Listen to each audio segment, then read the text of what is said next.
actually physically in my residency and like. Everyone, yeah, off day stream today because all of the guest icons are too small. Hold up, I gotta fix that. But that's not why we're Make here us today. bigger. Yeah, there we go. But yeah, Bigger. that's as big as you get. Well, That's as up there. big. And Boobs is on potato mode right now. But I am on potato mode for like the next. I could walk to my house from here. I promise. now you're cool. But yeah, yeah, I saw Dune Part 2 today, as did Zeph. Amazing. And Boobs saw it earlier, and I saw it yesterday, and I'm or yesterday, yeah. It's like, oh boy, it's not good. It is not good. Okay, why do you? All right, I'm guessing you don't like it.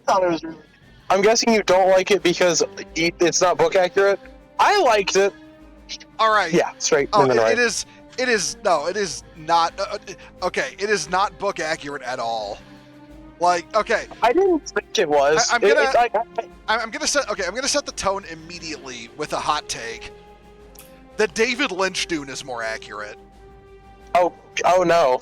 Yeah. From what you've told me about the David Lynch Dune, something tells me right here. Okay. Yeah. Okay. We're at a point. We're at a point now where the David Lynch Dune is the most accurate movie adaptation of Dune because holy fuck, Denis Villeneuve. Dialogue isn't important in movies, man. Dennis Frenchman fucked it up. Like, okay. There's a general warning. There will be spoilers abound in this discussion. So. Oh boy. Yeah. Okay. Can I ask a question? Hit me before I have to quickly switch my PC. Yeah. What's up? Why is the Harkonnens white? And I mean, just like all white. There was no color. It was so weird. It was a weird choice. Yeah. The design decision. Okay. My brother might die. Oh shit! Oh fuck! Hold up. I'll be right back. Okay.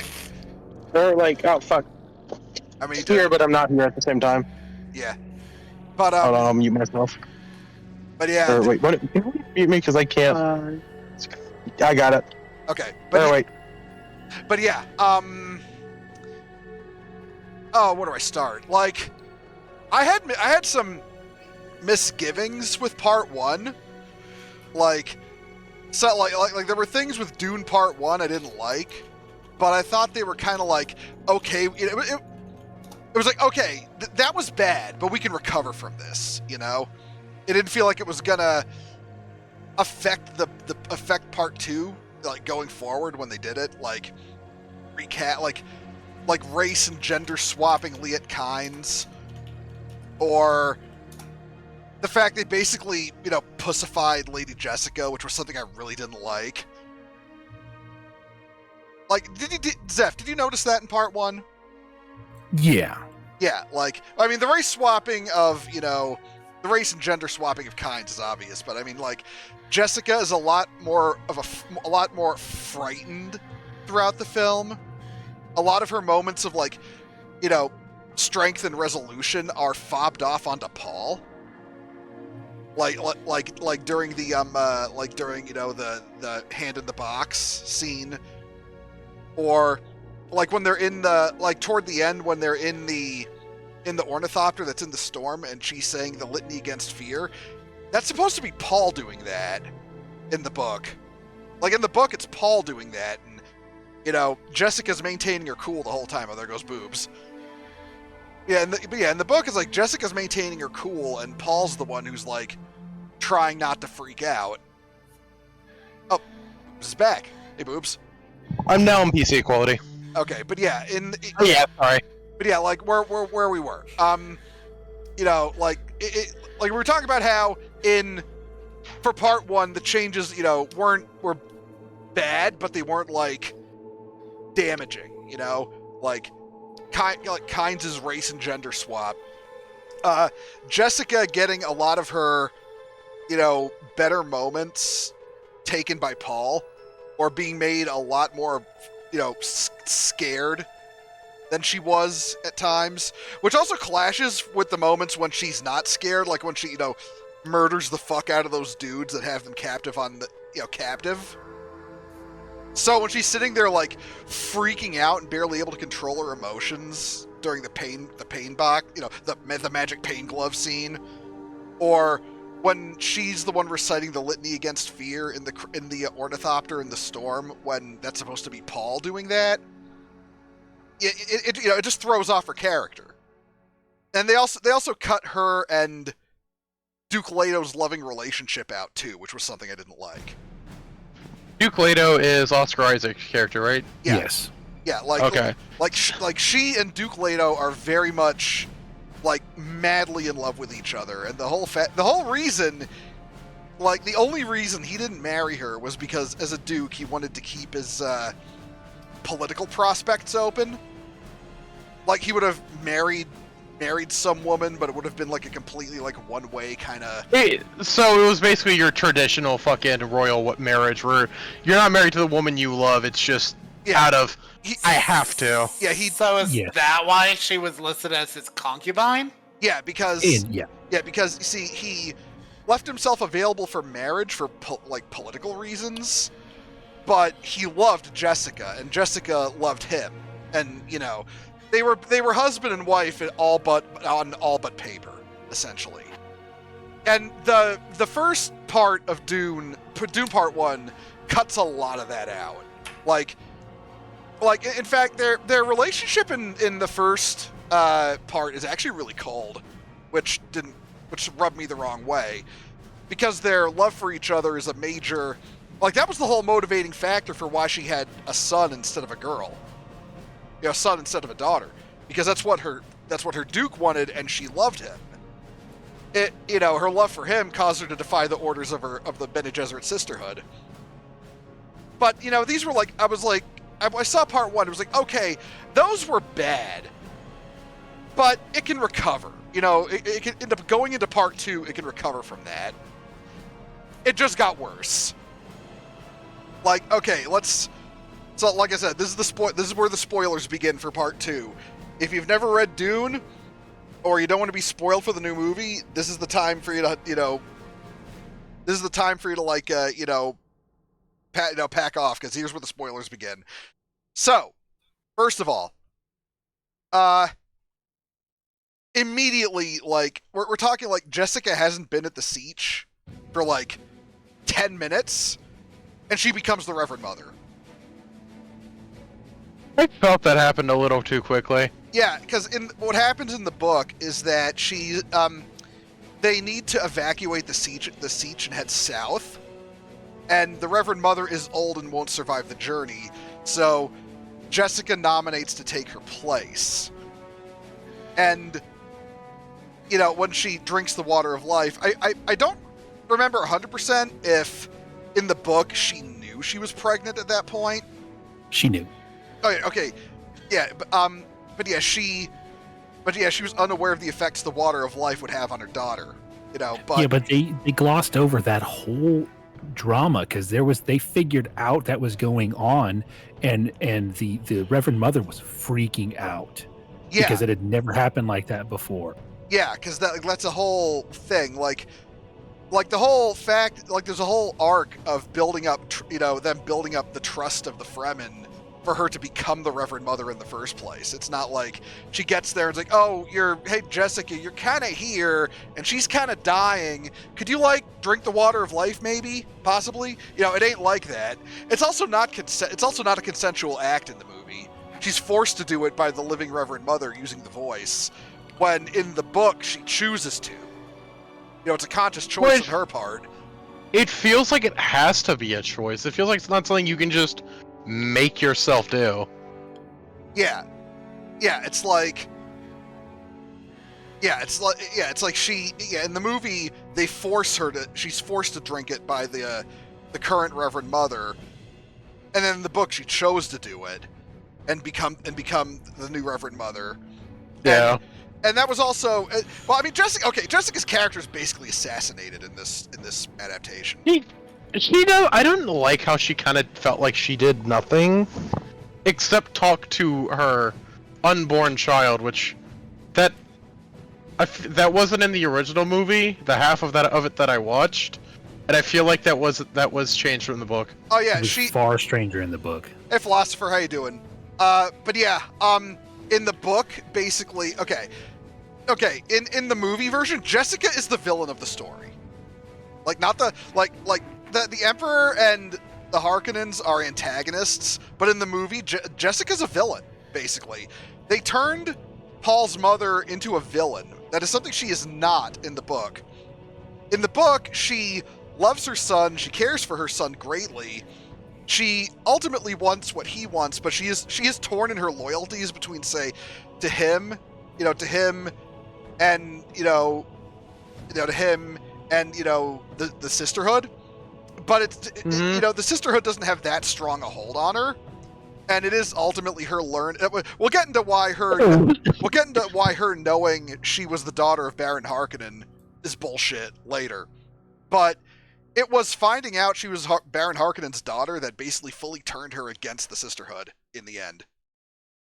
And in the movie, it's like in the movie, they've composited her with her daughter Alia, who is, because in the book she's, it's something like 3 to 6 years pass between them being found by the Fremen and Paul conquering the Empire.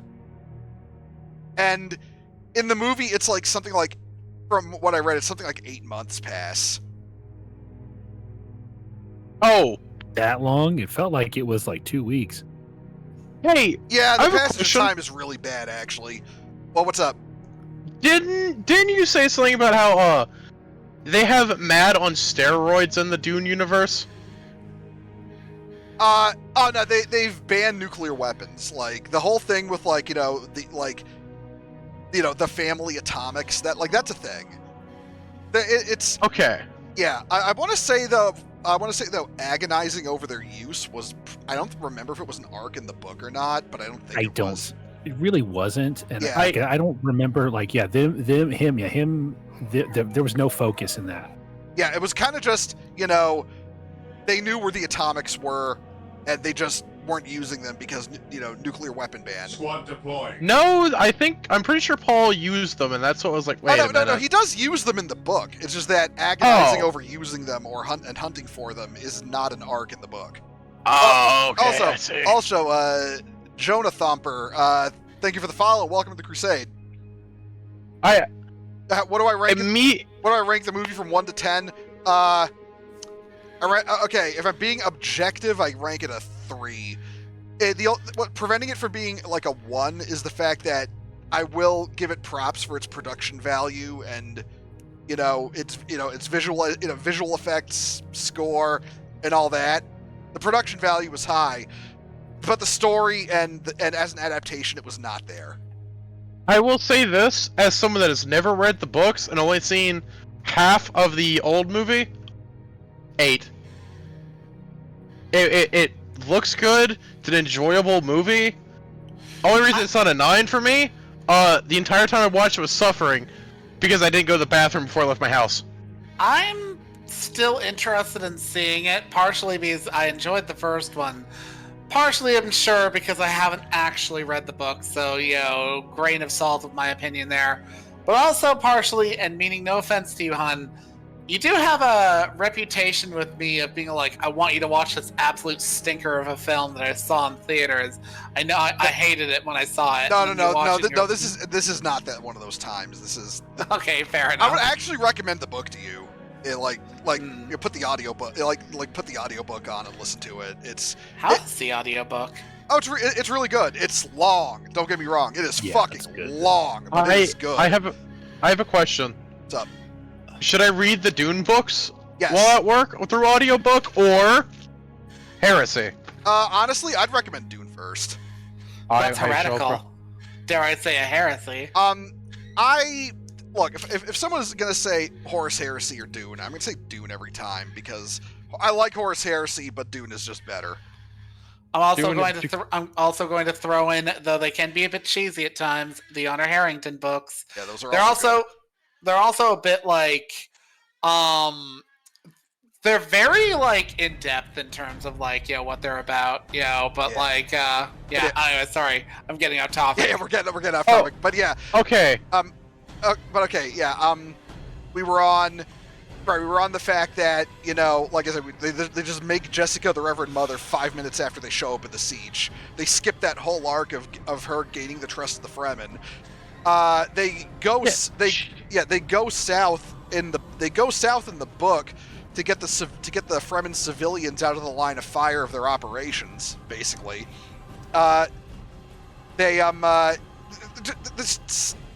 There's so many just unnecessary changes. Like we mentioned, the whole agonizing over finding and potentially using the family atomics. It was an arc that just didn't need to be there. What else? Oh yeah, here's a whole arc that's cut from the and because here's the thing. Again, this is really gonna hurt the series going forward. Okay, so in the book, Paul and Chani have a son. They have a son they name Leto. And when the Harkonnens attack the siege where, Leto is being, kept while Paul and Chani are off fighting, they kill him. That's what finally drives Paul to really, okay, it's fucking on now, Want to become the Kwisatz and... Yeah, the Messiah. I don't remember what they actually called him, so I can't say. Kwisatz Haderach, or the Lisan al-Gaib.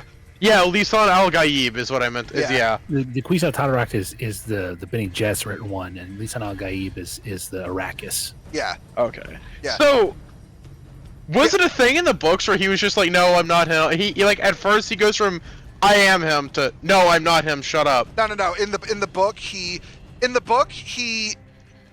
Okay, there's the whole element of the fundamentalist Fremen versus the secular Fremen is not in the book.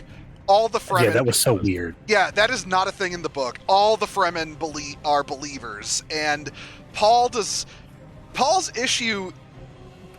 basically becomes the Lisan al-Gaib in the book, but it's it's not done in I must manipulate them to my side thing. It's something that just happens naturally as he comes to learn their ways and fights besides them. They also cut out Paul teaching the weirding way to the Fremen, which was the Fremen were the Fremen were already good warriors, and what happens in the book is that the Fedaykin or the Fedaykin, I'm not 100% sure how to pronounce it. Fedaykin, yeah. The Fedaykin are formed when Paul begins teaching the weirding way to Fremen warriors, who then teach it to other Fremen warriors, and it becomes exponentially increasing their numbers as time goes on by teaching them this Bene Gesserit martial art, essentially. Well, they become Paul's honor guard. Yeah, and oh, go ahead. Well, the other thing is that Chani being a Fedaykin was not in the book. It just they had way more traditional roles in the book. Oh yeah, we're going to talk about Chani later. Oh boy, so many things, man. I'm so disappointed in Critical Drinker right now because he's like, oh, she's not a girl boss, and oh boy, we're going to get into that. But I didn't get that from the majority of the movie. Oh, compared to the book, it's totally different. It'll make sense when we get there, boobs. But yeah, so it's they cut out the whole arc of Paul forming the Fedaykin. They cut out Paul and Chani's first child, Leto, who again is killed by the Harkonnens when the siege is raided, which is not is not the siege in the north. The Harkonnen go. I want to say the Harkonnen go after one of the southern sieges. And that's when that happens. They were also totally in love. That was almost no debating or any of that stuff. We're getting there. But yeah, they cut out the Fedaykin thing. They cut out what else did they cut out? Thufir Hawat. Yeah, Thufir Hawat shows up in the the Atreides Mentat is survived. He shows up at the end. They totally cut him out. Feyd-Rautha got his role expanded into places where he wasn't. Like, he was not there at the sea trade. Actually, the random Fremen or the random Fedaykin woman they kill in the sea trade that's actually supposed to be Leto. Like, they put her in the place of Leto, their child. And I actually want to say it was Rabban that killed him. So, they lessened Rabban's role too. Yeah, like Rabban is the chief Harkonnen antagonist on the planet. Feyd-Rautha doesn't show up until literally the end. Because Baron summons Balkan Skull. Yeah, fucking Balkan Skull. Hey, look, I enjoyed him as a character on screen. Look, again, as the one in here who has not read the books, I enjoyed it. Alright, so, I'm gonna say this, personally, I enjoyed a lot of the movie. I know, it's a fundamental problem with an adaptation, because going into more of the problems with the adaptation. Now we're gonna talk about Chani. Okay, this is the part I'm interested in. Chani, in the book, I would not call her a fanatic, but she does not distrust Paul. She does not distrust the legend of the Lisan al-Gaib. She does not believe that Jessica is a manipulator, because Jessica's not a manipulator in the book. And yeah, she and Paul are madly in love with each other. They're basically supposed to be a mirror of Leto and Jessica. Because here's the big thing. At the end of the story, now remember how Paul chose to marry the Empress, and then Chani stormed off into the desert in a rage? Yeah. That is not how the book ends. I didn't think it was. That felt like something that just happens. Yeah, I mean, okay, the whole ending of the book was fucked up. Like, they fucked up the entire fucking ending. Like, for example, like, okay, they got the fundamental beats right. Paul uses the atomics to blow the shield wall. They ride in with worms. They fight the Sardaukar and defeat them. They capture. Did you notice they were all white, by the way? I just want to throw that out there. I'm sorry, say again? That the Sardaukar were all white. Oh yeah, I noticed that. Considering it's a prison planet and it doesn't have a native population. It was just a more. It was like a design choice, just another one of those design choices that they went for that I thought was interesting, because that's not accurate. What is it? Actually, it's a good question. But I don't think they spent a lot of time on it. Go ahead. I'm sorry. They get the story beats of the ending right.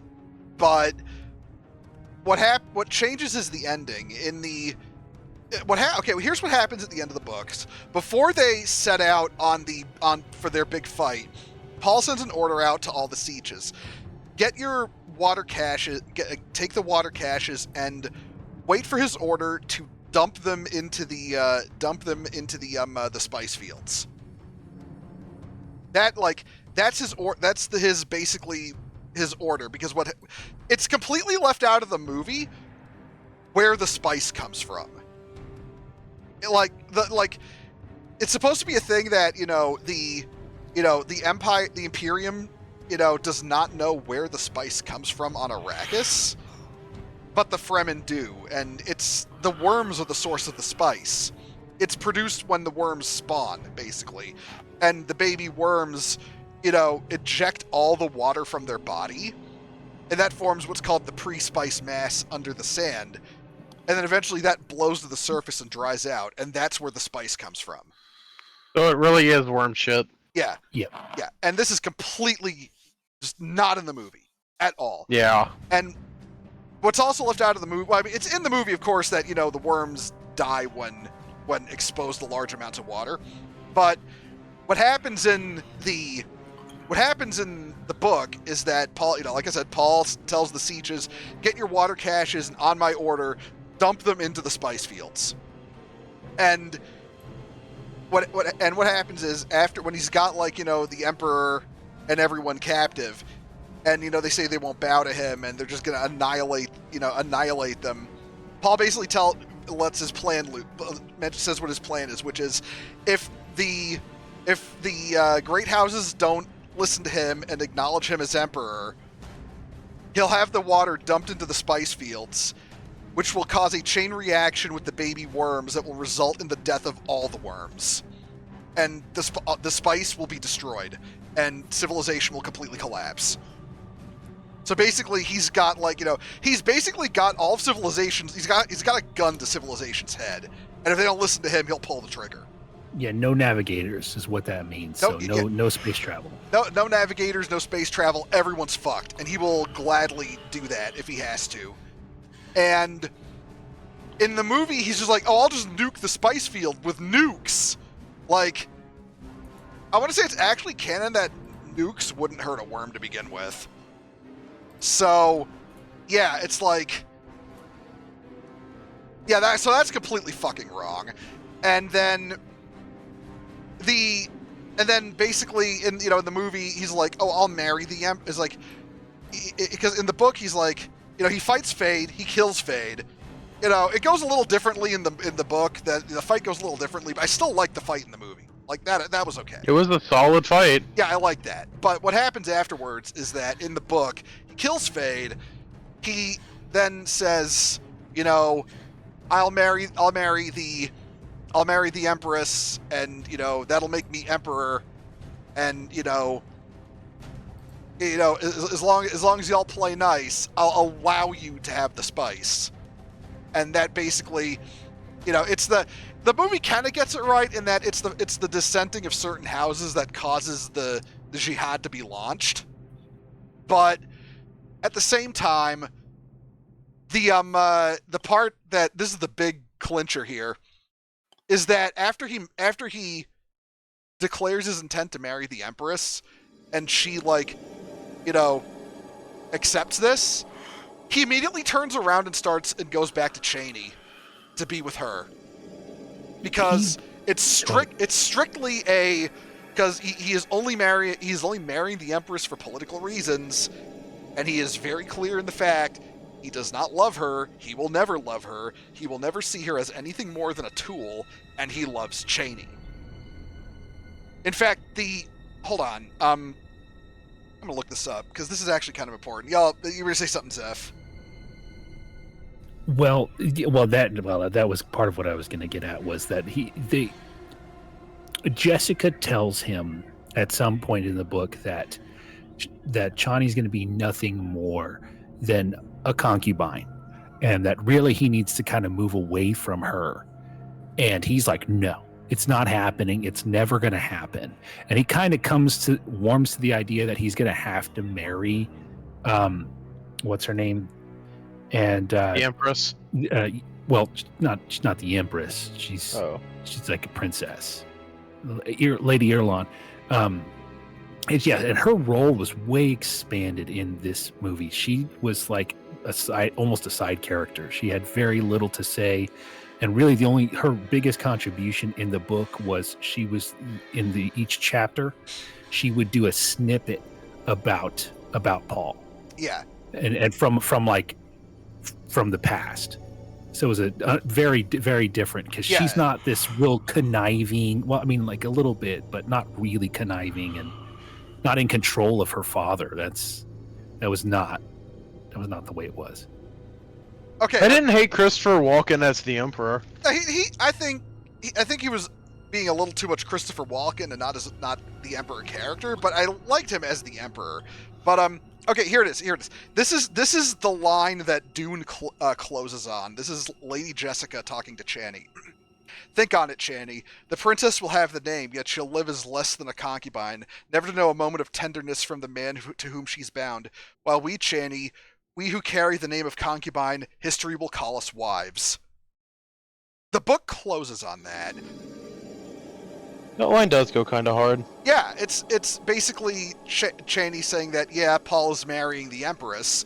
It doesn't mean shit because he loves you. And that's how the book ends. In the movie, Chani storms off. Paul completely ignores Chani. Chani storms off in a huff, and then you see her set up a thumper to ride out into the desert to be alone. It's like, what the fuck? What the fuck, Dennis? Because now you just fucked up how the next story begins, which is, you know, Dune Messiah, which hinges on the idea that Paul and Chani are still together and had another kid. Like, that's the whole plot of Dune Messiah, that they have another child together, Leto II, who goes on to become the God Emperor of Dune. The God Emperor of mankind! All right. Yeah, Bingley, 2 kids. Yeah, two kids. Yeah, I forgot about the sister. Yeah, my bad. Well, what about Paul's sister? She's born in the book. Oh yeah, that's another thing. When Jessica drinks the water of life, I mean, you saw this in the David Lynch movie when we watched it. When she drinks the water of life in the book, she gives premature birth to Alia, Paul's sister, who is she's the one who kills the Baron in the book. Was she actually still like a 6-year-old at the time that she killed him? Yes. Yeah. That's fucking baller. Yeah, she's totally an adult in her mind. Yeah. I did like the Baron's death, though. I like it better. I like the one from the book better, honestly. That is fair. Even if Paul gets the killing blow in the movie, I don't like that because, like, it's the ultimate summation of the fact that they cut Alia from the movie entirely, and composited her with Jessica, and turned Jessica into a manipulative villain who's basically driving all the tragedy that happens. And this is also, like, another thing, because this, like, the whole ending of the whole, like, fobbing off the launching of the jihad onto it being Jessica's fault for goading Paul into drinking the water of life completely fucks up the fact that, Paul had Paul drinks the water of life in the book because... Doesn't he? Huh? Doesn't he even do it outside of, like, the whole, like, temple and shit? He just kind of is like, I'm drinking it. Okay. Yeah, as a test. He was like, well, I wonder. Yeah, like, basically what happens in the book is that he's exhausted his ability to foresee the future. He can't see any further. And he knows that the water of life gives you the ability to do this. But, the statement is, all men who have tried have died.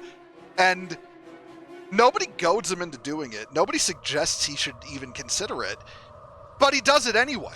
He does it because it's the only avenue he has left. He does it out of desperation, and not because his mom manipulated him into doing it. When he didn't want to do it in the first place. I will be honest, I only watched half of the original movie. That one was a little bit better at certain points. Oh no, I at this point, I said it earlier in the stream, the David Lynch movie is unironically the better adaptation at this point. I need to rewatch it, but I agree from what I know, and the tone. Yeah, look, there's cinematography wise, this one's really good, but to get the tone, it's like the director got halfway through the book and was like, I've got something else I want to do. Hold on, I will say this though, can we all agree the dialogue was pretty good in that movie? Because, but then again, movies aren't supposed to have dialogue in them at all. Oh, yeah, right, Denis Villeneuve, movies don't have good dialogue because they're visual. No, I will say this, I kind of see his point. Nah, no. Okay, hold on, let me explain my point. Let me explain what I mean by that. Okay. Is like, when you go, watch a TV show, a TV show will never look as good as a movie. And there are some movies that I purely remember them on their visuals alone. And you can have a movie with 0 dialogue. Like fucking Silent Night. Solid action movie, 0 dialogue. I can agree to that, but I do still think it's a stupid line. Yeah, because I mean, like, just think of how much fucking how many legendary lines of dialogue just come from film alone. It's like you're completely throwing that entire history out, history of film, like a subsect of the history of film as a medium, out the fucking window because you're a pretentious fuckwit who thinks that dialogue doesn't matter in film. Look, it's important to know that like people, yeah, show not tell. That's kind of a good directing attitude. But in this story, especially, a lot of things are established with dialogue, and they kind of have to be, because it's really hard to show like context. There's a lot of context. Yes, it's hard to just show what spice is as an actual thing instead of just drugs. Yeah, it's like you can show all the glittery orange space cocaine you can, but if you don't know what the fuck its role is in the story, none of that matters. And guess what? You have to explain that with dialogue. Well, not only that, like the Harkonnens were like a genuinely scary villains. Like they were the Baron had plans forever, and he had worked out exactly what was going to happen. He knew that Raban was going to be a bad governor on purpose put him there. So when Vade takes over. Yes, when Vade Routha takes over, he's going to look like a hero. The whole thing was planned out exactly the way he wanted, and they just they show him reacting all the time. Oh yeah, they didn't bring that up. Yeah, they didn't bring that part up at all. It's just they just have Raban being incompetent because he it was just they really just made the Harkonnens incompetent like all over. I liked them more in this movie than in the classic, though. To be fair, I like them more from a visual standpoint, because I will be honest, redheads don't make that compelling villains to me. I mean, they may not have souls. I mean, what the problem is, it's that they can be visually interesting until the cows come home. It doesn't matter if they're writing it. No, I get that. Yeah. Yeah. Like that's the whole problem with this movie, and that's why I feel like a lot of people are praising it. Like, usually people who are supposed to be better than praising a movie that completely drops the ball as an adaptation, because it's like I don't know if they're just starved for something that's actually visually appealing. Because let's be real here, most movies CGI these days looks like shit. I will say that's probably part of it. Like, okay, and plus, I mean, and this is like, say, because I watched Critical Drinker's review for this movie. He praised it up and down, and I think he straight up said he's never read the book. And I think when you're doing critical analysis of a movie like this, you need to at least understand how the book goes. Because, to be fair, Bo. Yeah? I enjoy the movie. I thought it was good, and I've never read the book. I mean, to be completely fair. Okay, but... And you've heard me mauled about a lot of movies. I mean, hell, we've watched fucking... Yes. I get what you're saying, Boobs, but you see, I thought it was good is not enough. Because that's fair. Because there are objective factors to consider as to whether it's a good adaptation or not. Like, it's as an adaptation, no, not good. I mean, it's like, I mean, you could go for the it's like, because this is the argument I see with Godzilla '98 a lot. Okay, it's a bad Godzilla movie, but it's a good kaiju movie. It's like, no, it's supposed to be an adaptation of Godzilla. If it fails on an adaptation, it fails as a film. I get your point with that. To be fair, I'm sorry. Oh, I will say this, Bo. I get your point with that, but when all right, I could probably watch '98 just by itself and hate it. I mean, you're going to. I'm going to drag you kicking and screaming into that one. I've been enjoying all the other kaiju. We are only a few films away from the end of the Showa era, so it is quickly approaching. I will be honest. I kind of did enjoy Godzilla's Revenge, despite that being a goddamn fever dream of a fucking movie. It's enjoyable because it's fucking bad. It's enjoyably bad.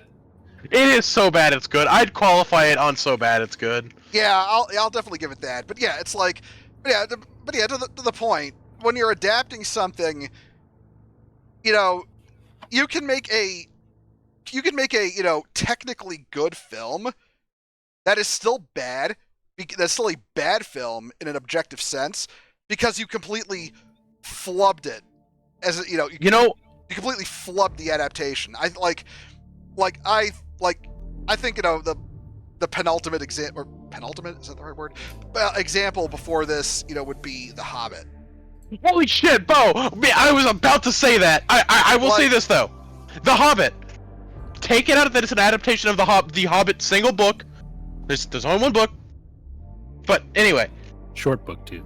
take it out the fact that it's an adaptation of the book. It's not a good movie. They just aren't good films. Like purely on their own, they're not good. I will say this: I enjoy watching them. There are some moments I truly enjoy from them. Well, again, they are great films. Well, Because they They're were solid real. 6. because it's real. But no, it's like the Hobbit movies are bad adaptations. I mean, you can make all the arguments about shitty CGI and being too long and all this and all that, but ultimately what it boils down to is that the bedrock of what it's supposed to be is broken. If the bedrock is broken, then you can't build a foundation. And I will say though, that's the problem with trying to argue, it's okay that it's a bad adaptation, because the fact you're adapting something, that's what you're building off of. And if you can't respect the source material, then your adaptation is just bad. It's like, Lord, like, okay, now we're on the topic of Lord of the Rings, or Middle Earth. The Lord of the Rings trilogy make a lot of changes from the books.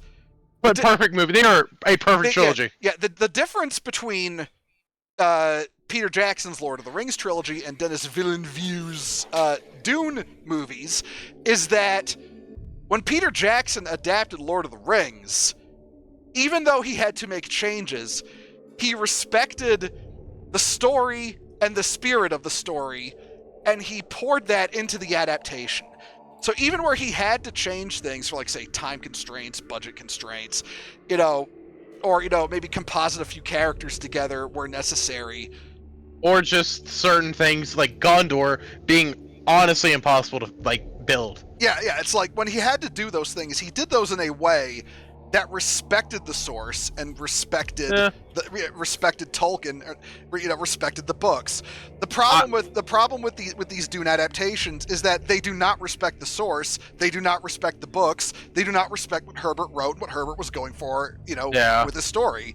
And all the pretty lights in the world can't fix that. I will say this though on The Hobbit. I will say at least The Hobbit still feels like it's Peter. You can tell Peter Jackson loves doing Lord of the Rings films. It really is like, because Peter Jackson's got that pre and post Lord of the Rings era about him, as eras about him as a director. Because it was after Lord of the Rings he started doing the super long effects heavy epics. Because he managed to cram a fucking how the fuck long is the original King Kong? Hold on, King Kong original run time. And that movie's 4 fucking hours. Yeah, the original King Kong is 1 hour and 40 minutes. Peter Jackson King Kong runtime. Meanwhile, the Peter Jackson King Kong is 3 hours 21 minutes. He crammed a 1 hour 40 minute movie into 3.5 hours. So it's an enjoyable 3.5 hours. I mean, when it gets down to it, when it gets the fuck down to it, yeah. But fuck, man, they were on the boat longer than Guts. No, I will say, you know what is a perfect adaptation of King Kong? What's that? Kong Skull Island, baby! Yeah. It's like Samuel L. Jackson versus the giant ape. I'm sorry, we need to get back to the actual topic. But yeah, would never not be funny. But yeah, that's my point. It's like, what? But yeah, my whole point with bad adaptations is that like I said, you can have a technically good film that is still a complete failure because you broke the bedrock that is what the fact it's an adaptation. Like, if Godzilla -1 had gone full Godzilla 98 with its adaptation of Godzilla, it wouldn't have mattered if it was well acted, technically impressive, etc. You took a fucking sledgehammer to the very soul of what you're creating. And that matters when you're adapting things. Roland Emmerich moment. Yeah, exactly.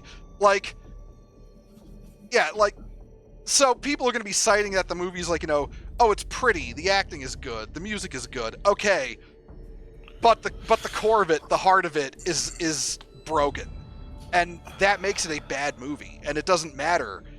The rest at that point just doesn't matter. Okay, it's pretty, the music is good. The acting is good. And it's also just the fact that they've completely fucked any potential at the seek if they want to do the further books, like further. It's going to go down a different path. And that's a problem because you're not making Dune at that point. It's no longer Dune. It's some other sci-fi franchise wearing a Dune skin suit, and I mean, a thing that really bugged me, and this is like if we're talking fundamental Dune lore here, is the fact that Jessica knew she was, Baron Harkonnen's daughter after she drank the water of life. She said she found out when she drank the water of life and it was revealed to her. Here's the problem with that.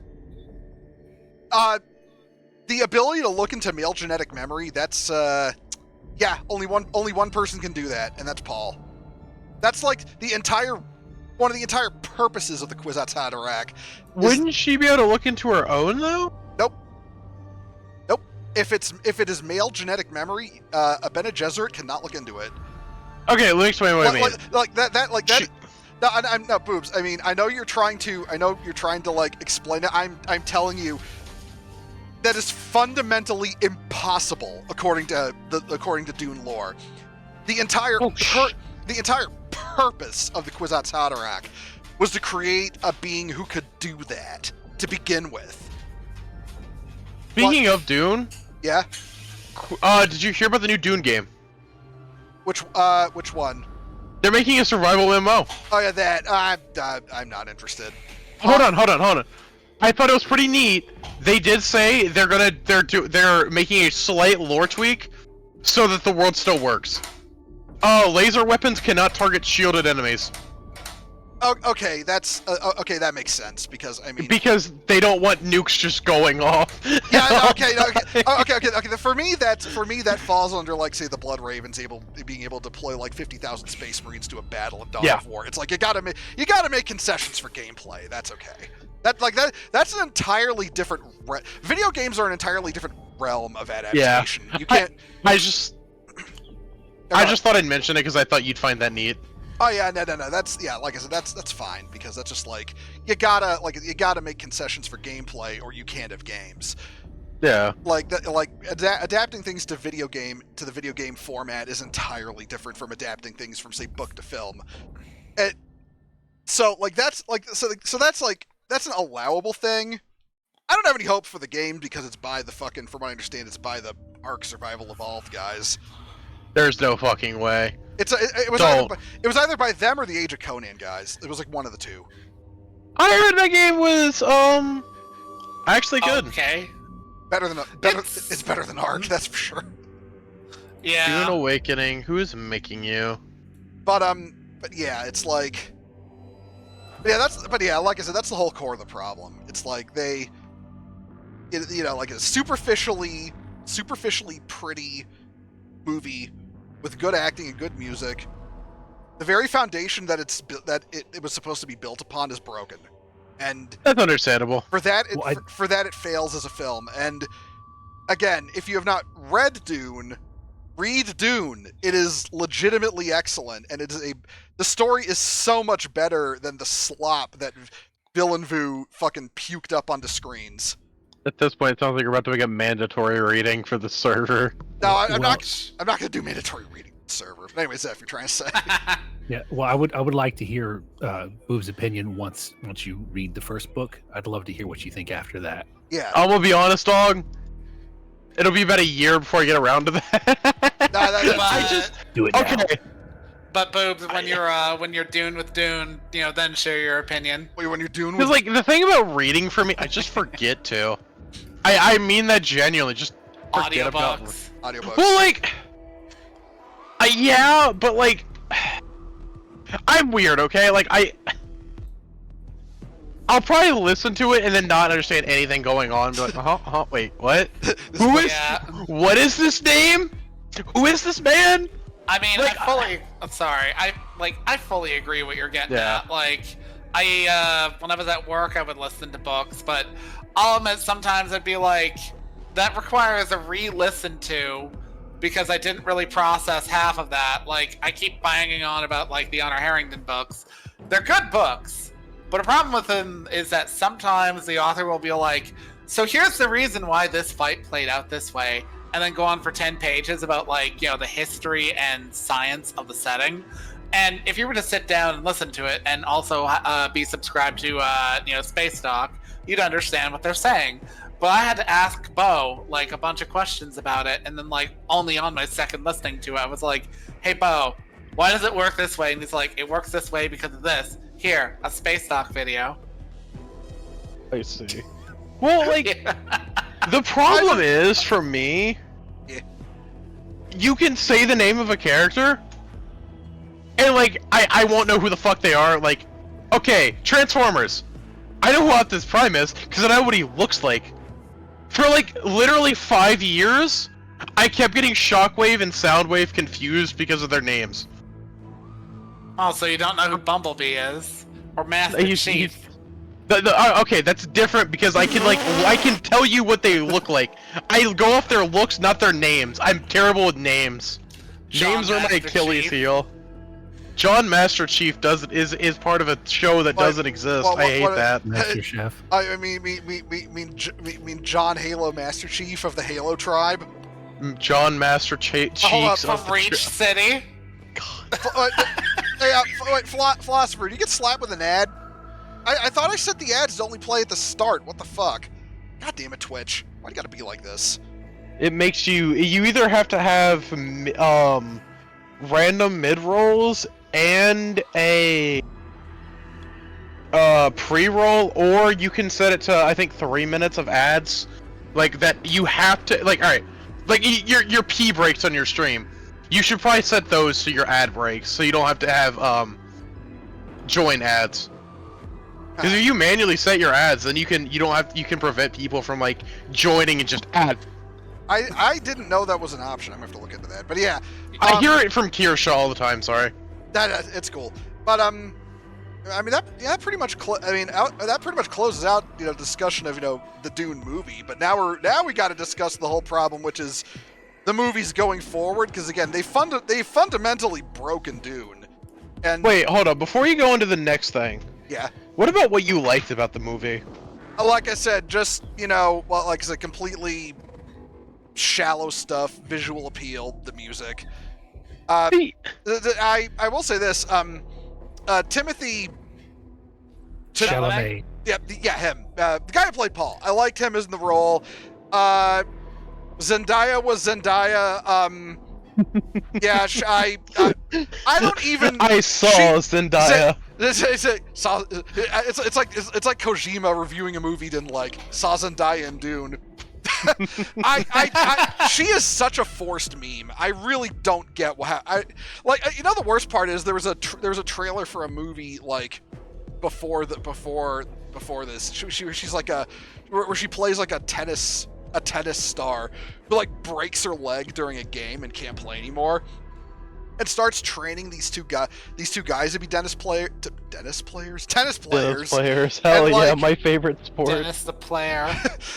Love that 50s series. Yeah, she starts training these two guys who are opposed to each other to be tennis players, and she starts like basically emotionally manipulating and fucking both of them, and the movie's portraying her as a good person for it.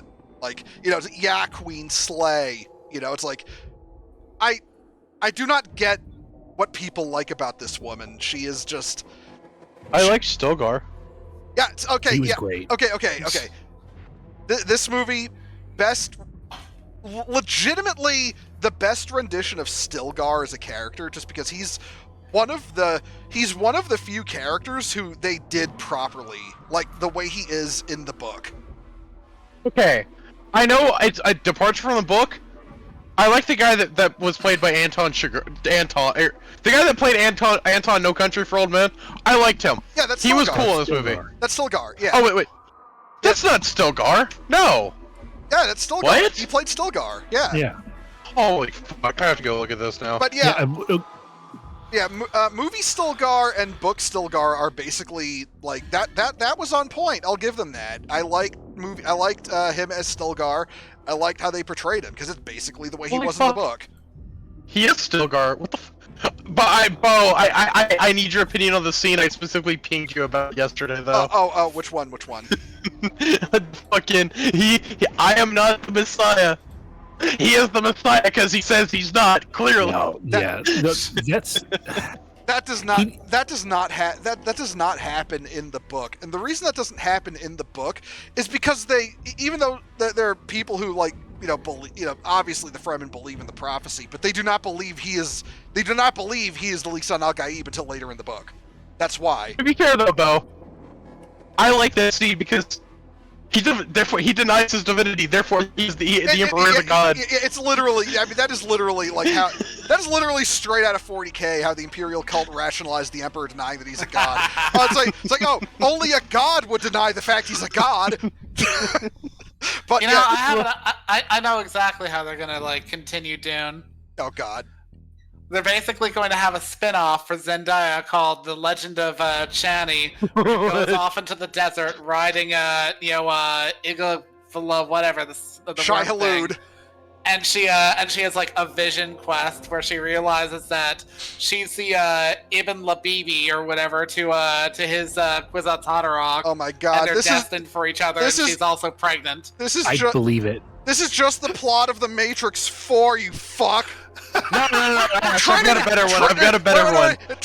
Which was literally Trinity was the one the whole time. Hold on, Ash. I've got a better one. Hold on. What? So Zendaya. It's called The Legend of Zendaya. I don't care. Remember her name? Zendaya. That's it. I mean, yeah. It's like Zendaya is Zendaya playing Zendaya. No. That's her in every fucking movie. So what happens is Paul dies, and then Zendaya realizes she can do everything Paul can do, but better. Yeah. Except be white. That's the only thing she couldn't do better. She has to learn how to do that. But she can't figure out how to do that because her personality doesn't jive with it. Therefore, she fails at it. Oh my god, boobs. And then she discovers two other men. Boobs. Do you want to know something? You've never read Dune, right? No, I haven't. Paul dies in book 2. I figured. I think you mentioned that Paul does die. Yeah. Okay. Oh, no. Okay. Here's what happens. In book 2, Chani dies in childbirth of their second child, who turns out to be twins, a boy and a girl. Paul, earlier in the book, is there's an attempt on his life by people who set off what's called a stone burner. It's a kind of weapon of mass destruction, and if you stare at it when it goes off, basically it burns your eyes out of your head. Oh, so like what Paul's vision of Zendaya was. Yeah, but basically what happens is he loses his eyes, but because of his prescience, he can still see. And essentially what happens is once his children are born, he loses his ability to see the future because effectively his role in history is done. Because the actual the people who will carry on his legacy, his children, are now in the world, and Paul then dies in that book, like at the end of that book, and then in book 3, it's about his it focuses on Alia and his two children, and eventually the son, Leto II, goes on to become the God Emperor of Dune, and then he rules for several millennia before dying himself in a later book. I did think of something I actually did like. I liked how Paul got his name. No, that's how it goes in. That's basically it goes the same way in the book, basically. So basically, any scene that I'm gonna say I liked is just what happened in the book. Yeah, essentially, that's how it's going to play out. There is a very high chance that if you say I like this scene, it's a scene that actually played out the way it did in the book, and that scene plays out that way in the book. He gets the name Usul, and then he's like, but that's your secret name. Now your public name. Your public name, and he's like, what's the name of the mouse? And he's like, Muad'Dib. You are Paul Muad'Dib Usul. That's how it goes in the book. I like that. That was probably one of a scene I just enjoyed. Yeah. That it goes that way. It goes that way in the book. But they also got how Paul and Chani end up together too. In the book, there's way more build up, and then when they're gonna make Jessica has to take up the role of Reverend Mother, later in the book, she converts the water of life, and porfs it back up into the beaker, which converts it into like, make it drinkable.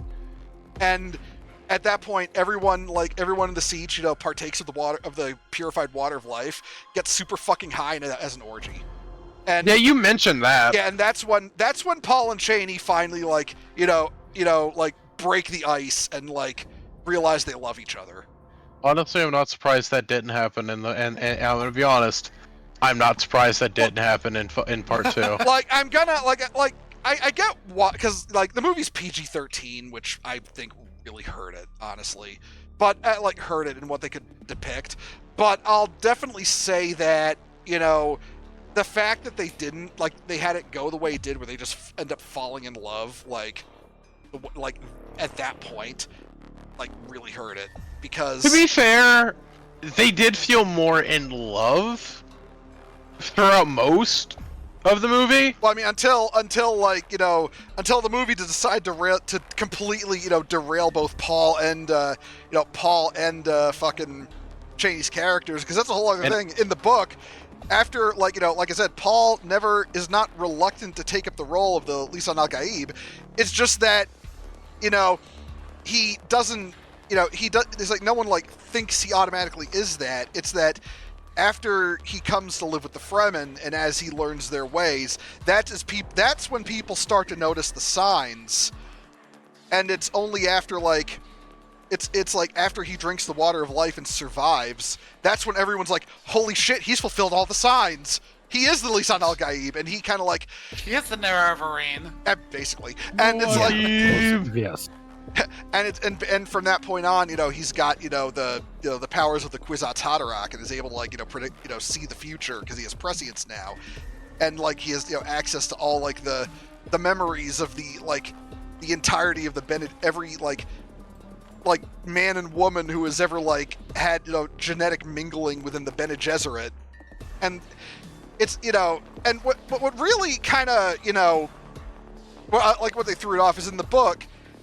He doesn't become, in the movie, he becomes a manipulative asshole who knows he's manipulating the Fremen just to get what he wants. And it's not that in the book.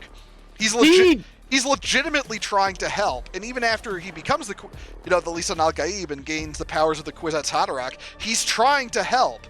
The jihad is something that he is unfortunately railroaded into by prescience. He's not actively. He doesn't want it to happen. Yeah, he doesn't want it to happen, but he's trapped along this, following a specific path of fate in order to, win the day. That is unfortunately going to cause this. In the movie, he's trying to avoid it, and that's why he's so reluctant. But then he drinks the water of life. He's like, well, I've got Harkonnen DNA in me. I guess I'm a Harkonnen now. Time to be a jerk. Time to be a piece of shit. Yeah, basically, time to be a piece of shit, Mom. Hey, Mom, now it's okay for you that you're a piece of shit, because, she's a real piece of shit in the movie when,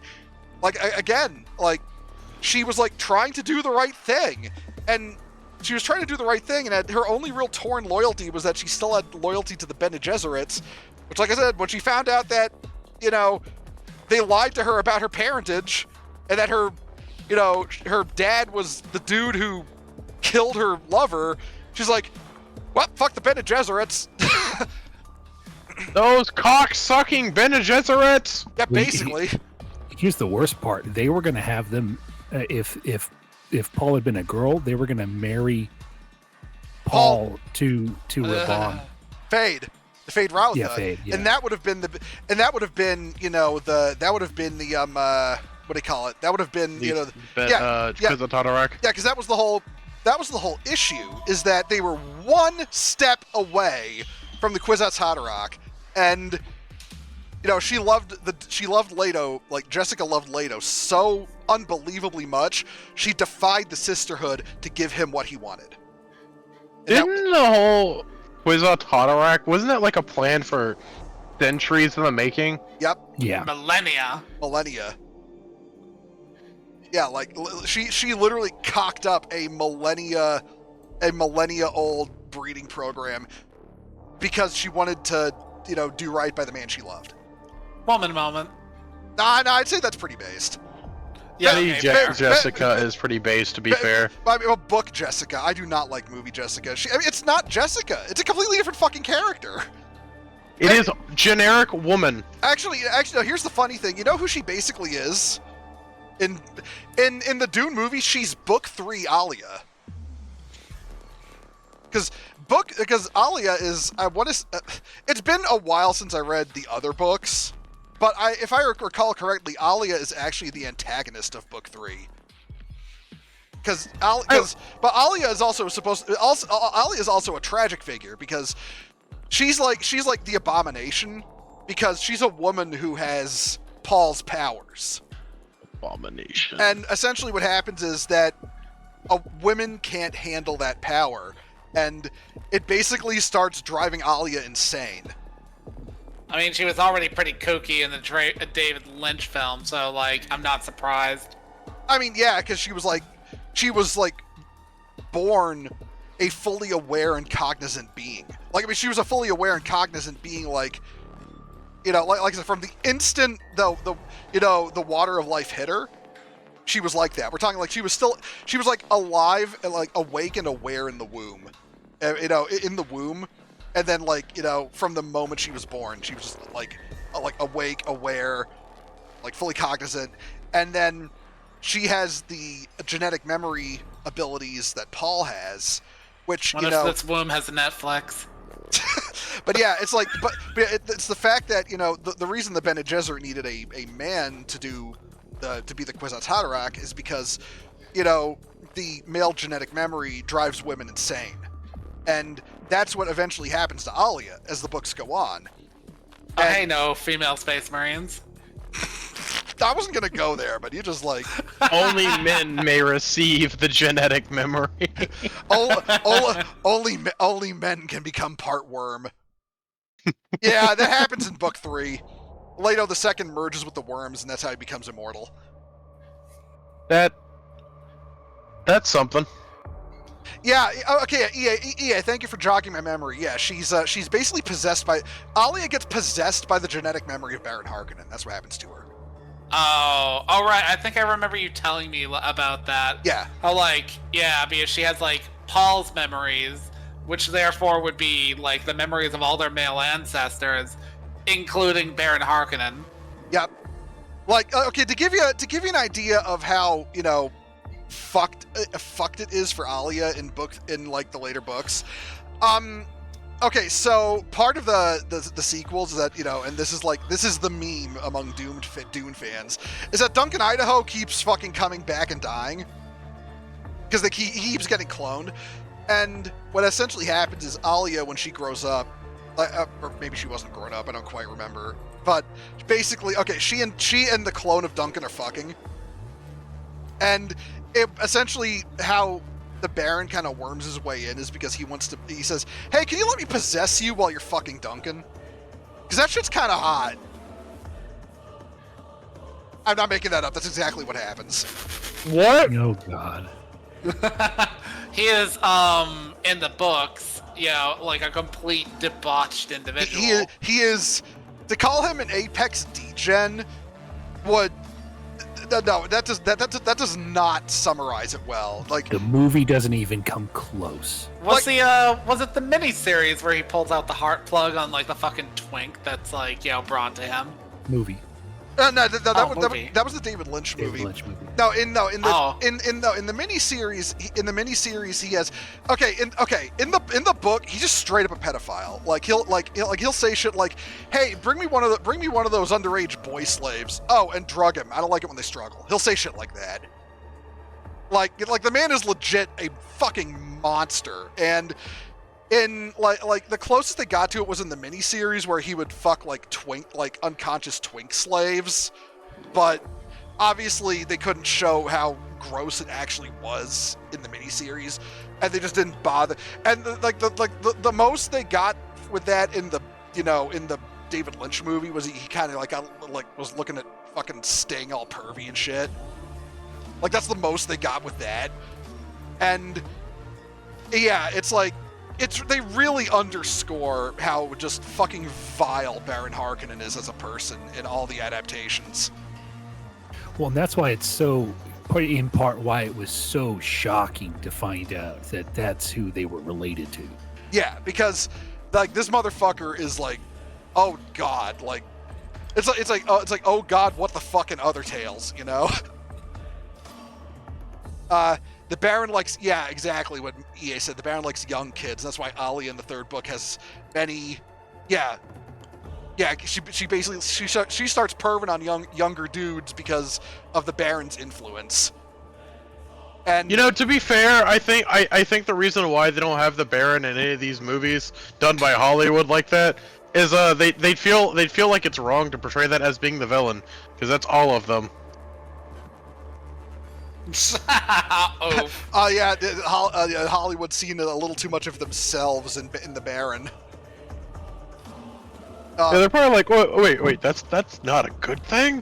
Yeah, we can't have this in our movie. Be real here.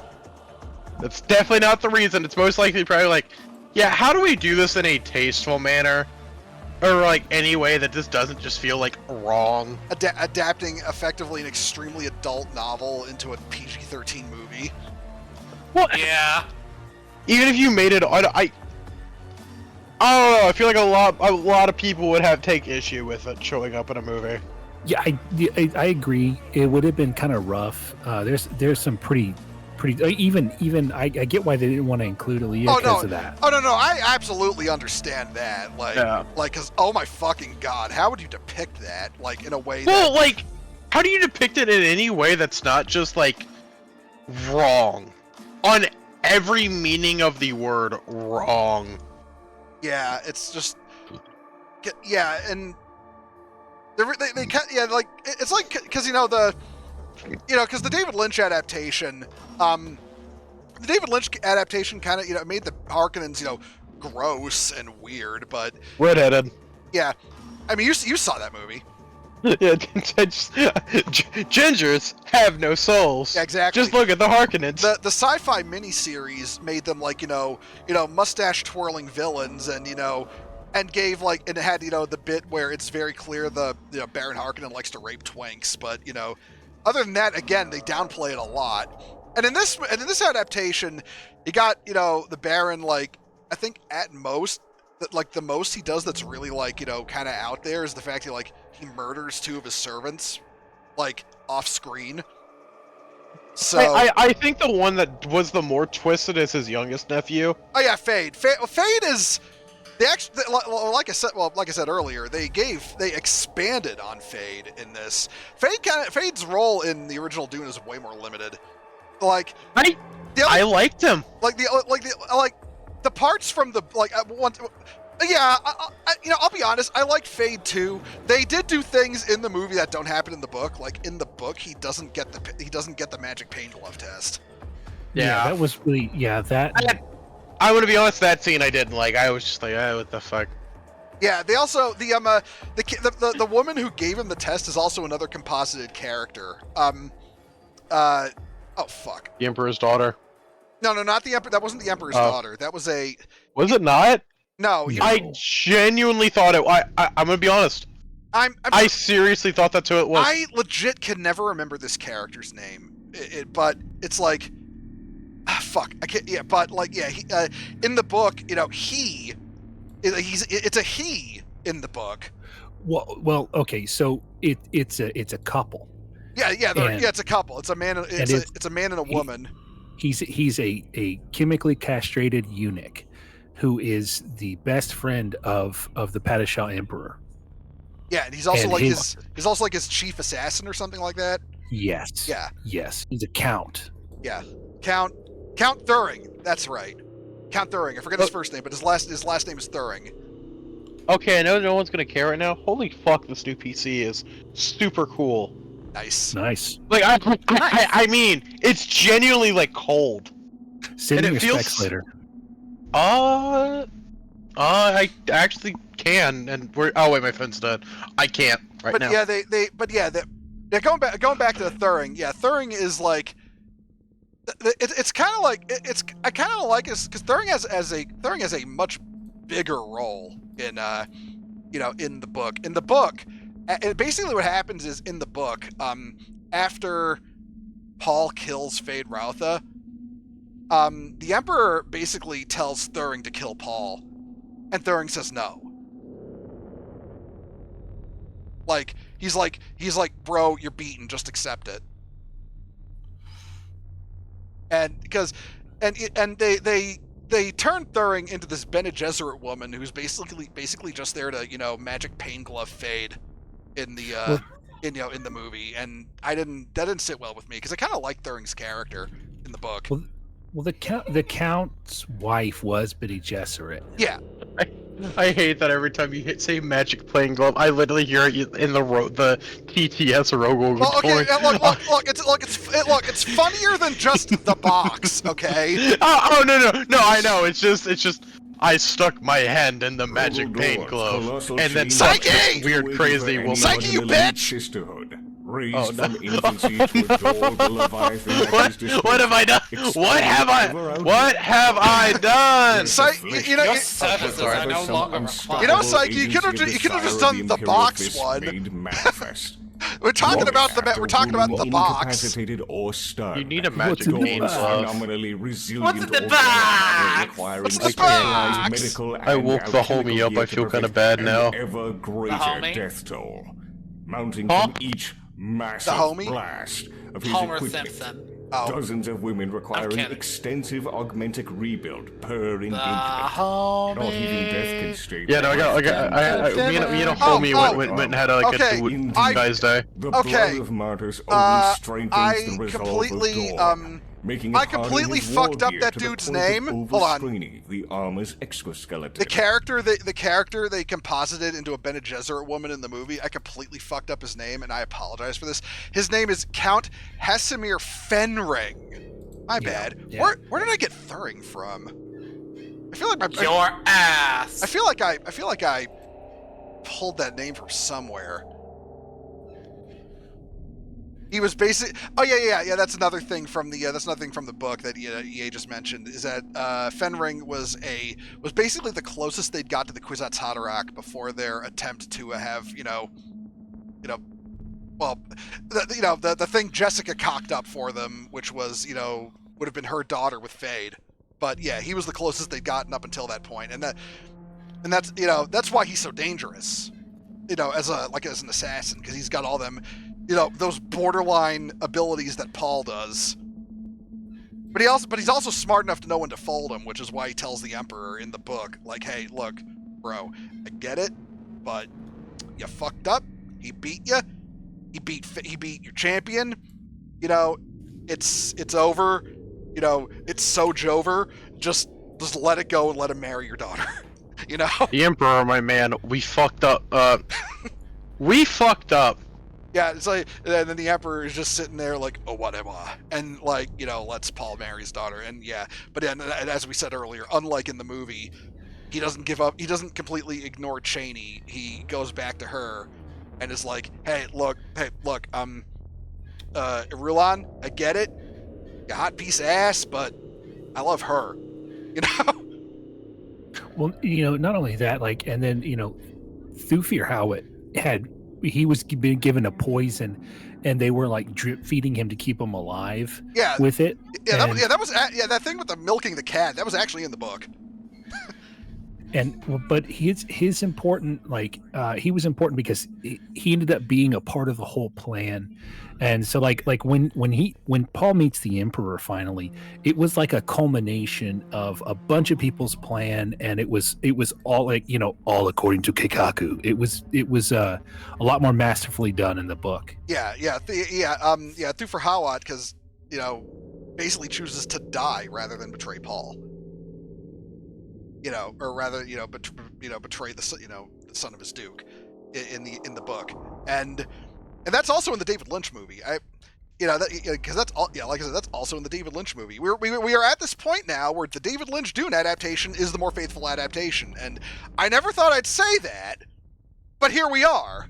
Because at this point, the things that effectively the David Lynch movie got wrong was the weirding modules instead of the weirding way. Yeah, saying that Paul's reign as the emperor was peaceful, which it was not. And the fact, the fact that like the location, like the why and how of when he drank the water of life, which is he does it because in the book he does it like he goes off on his own, basically steals the water with no one finding out, drinks it, and then they find him in a coma. But they have to figure out that he drank the water of life because they don't know he did it. In the in the David Lynch movie, it's like a big fucking ritual thing where he summons all the worms with his fucking extra magic powers they give the Kwisatz Haderach in that movie, which go hard but not accurate. And then in this movie, his mom is like a manipulative bitch who's like, "You need to drink the water, Paul," and he's like, "I don't want to drink the water." "You need to drink the water, Paul." "Okay." And then he drinks the water. He's like, "Well, I'm related to Harkonnen. Might as well be a dick now." Well, the Harkonnens are a bunch of assholes. I mean, they are. I will be worse. I mean, like, it is fucking dumb because, like, when you really get down to it, even on, like, a fucking space level, aren't, like, royal families going to all ultimately be some level of interbred? I mean, well, well, the Lady Jessica's mysterious parentage was kind of important, and that was kind of glossed over in this. Yeah, because like I said in the book, it's her finding out that the Bene Gesserit lied to her about her past, and that she was the result of pairing up a Bene Gesserit woman with the Baron in a very careful seduction because the Baron's a pedophile. And when she finds that out and that the Bene Gesserits lied to her and that Baron Harkonnen, the guy who killed Leto, the man she loved more than anything in the universe, is her dad, she's like, you know what? Fuck the Bene Gesserits. And that's what breaks her loyalty to them. Bene Gesserit, all my homies hate the Bene Gesserit. Yeah, was it was that shown in the movie? You mean where she finds out? It doesn't. No, it does come up in the David Lynch movie. I think it does in the David Lynch movie. I'm gonna have to rewatch it again. In the book, Paul finds out when he becomes the Kwisatz Haderach and is able to look through the male genetic memory and tells her.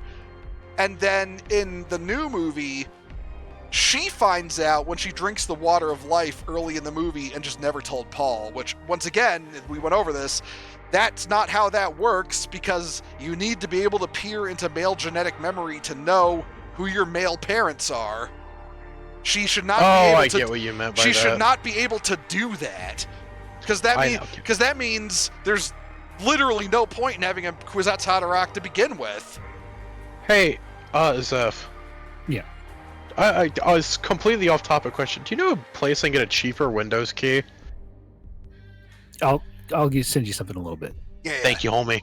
That would pay $200 for the shit. Sorry, I'm getting really annoyed seeing the fucking activate Windows. No, I get you, Dude, bro. you need to activate your Windows. Like, activate it. Like, right now. Like, why haven't you activated it? What are you doing, dude? Activate it. $200, I don't want to pay. With your life? What are you gonna do with your life?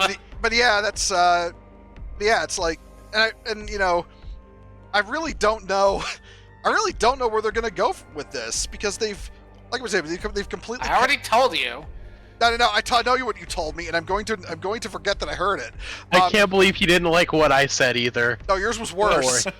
Because I literally was trying to make it the Legend of Korra. Dude, we can't have Dune Messiah now because Chani and Paul aren't a thing anymore. So Leto II can't be born. He wouldn't even be they could cock up some shit like, oh, he's Leto II because he's named him Leto. But the whole point was that, Leto was their first kid. And then that, Raban murdered that Leto. And then, he gave birth to another kid and also named him Leto. And that was Leto II. And that was where, that's important because you can't have, children of Dune without, Dune had them having kids in Dune Messiah, and if you don't have them having, if you don't have Children of Dune, you don't have God Emperor of Dune, or any of the shit that follows. Villeneuve, you completely fucked up the time. You've caused a time paradox, you asshole. They did say they are planning on doing the rest of the books. I mean, okay, but they can't, it won't be able to play out the same, and it's like it's gonna be convoluted, probably. It's gonna be. It's like they're just using Dune to make their own sci-fi franchise at this point. They're doing this. They're doing They're doing the franchise skin suit thing with Dune. That's why this is turning bad. Why this is a bad adaptation. The DCU, the Dune Cinematic Universe, the Chani spinoff is gonna involve her finding out Paul died randomly, and she's like, I have to go back in time and save him. So she's gonna be all like, there was no other way, Paul. The whole world needed to be fixed. And then she's going to realize that she's pregnant in the new timeline. Well, fucking okay, joke, but Legendary HBO is already doing the Bene Gesserit prequel TV show. Are they actually? Yeah. I hope you like girl bossing, because here's the problem. The Bene Gesserit you're not supposed to root for them. They are horrible, horrible people. To be fair, they did seem pretty terrible and trust me, the Bene Gesserit have caused countless horrible things to happen to achieve their goals. She literally does say, "Oh yeah, we have orchestrated shit like the massacre of the House Atreides before." Oh yeah, the Bene Gesserit are cold, calculating bitches, and that's the whole point. They're not good people. Them, the Emperor, the Harkonnens, the fucking Shoam Corporation, the Landsrat, the whole deal. Yeah, the Landsrat, the fucking. Wait, did I just hear the Shoam Corporation? Yeah, Shoam Corporation. It's the big mercantile megacorp that is effectively your shares in Shoam determine your level of power in the Landsrad. What? Yeah, that's who controls the spice. Yeah, that's who controls dealing out the spice, and the Emperor has the most shares. That's effectively why he has the most power. That's why he is the Emperor. Yeah, capitalism. Actually, so you're saying Dune is? You're saying? Oh no, I was an actual, fucking Dune lore. The Dune, the Imperium in Dune is actually the Imperium of Man in 40K is based on it. So much like the Imperium of Man in 40K, it is a feudal Imperium. So what you're saying to me is Dune shows how capitalism's the real villain. I understand. Just like in my favorite game, the Ubisoft Pirate game that I completely forgot the name of as I was about to make that joke. Anyway, hon, you were trying to say. Dune 3 comes out and it's gonna have an Eat the Rich Black Block plotline with Chani. You mean like the Last Jedi? Yeah, like the Last Jedi. Hey, Canto Bite! Don't you know Canto Bite was incredibly important to the plot of that movie? How dare you talk shit about the cinematic masterpiece of a plotline that was Canto Bite? Canto Bite was peak cinema, as we like to call it. Yep. Truly, only the greatest director, Rian Johnson, could come up with it. Shut the fuck up, my donuts. Oh no, Arrakis is the Chaz. Shut the fuck up. No. Arrakis is the Chaz of the Imperium. They're gonna grow potatoes in the desert, and they're gonna grow potatoes on a fucking dirt-covered piece of cardboard in the desert. Be real here. The Fremen could probably. To be fair, the Fremen probably would be better farmers than the Chaz farmers. Unironically. There was. Go ahead. There was. That's something they kind of glossed over too. They showed it in the beginning of the first movie, that they had this dream of having a beautiful planet. Oh, yeah, the scene with the palm trees. I actually really liked that scene in the first movie. A good scene. Yeah. I'd say the first movie was better than the second movie. I was actually just about to get to that. What do y'all say is better? First, part 1 or part 2? Part 1 is absolutely better. It's like I was saying. Part 1. It's like we were saying earlier. Part 1 has its tripping points. I don't like that they race and gender swapped Liet Kynes. I don't like that they cut out Leto and Jessica's love for each other and made their relationship strictly like mechanical and political. I don't like that they what else was it? There was like another thing. Right, I don't like the fact they pussified Jessica in the first half and made her like this whimpering, crying like sop of a woman. But overall, the first half adapted that part of Dune better than part 2 adapted the other half. Like they could have recovered from the trip ups in part 1 going into part 2.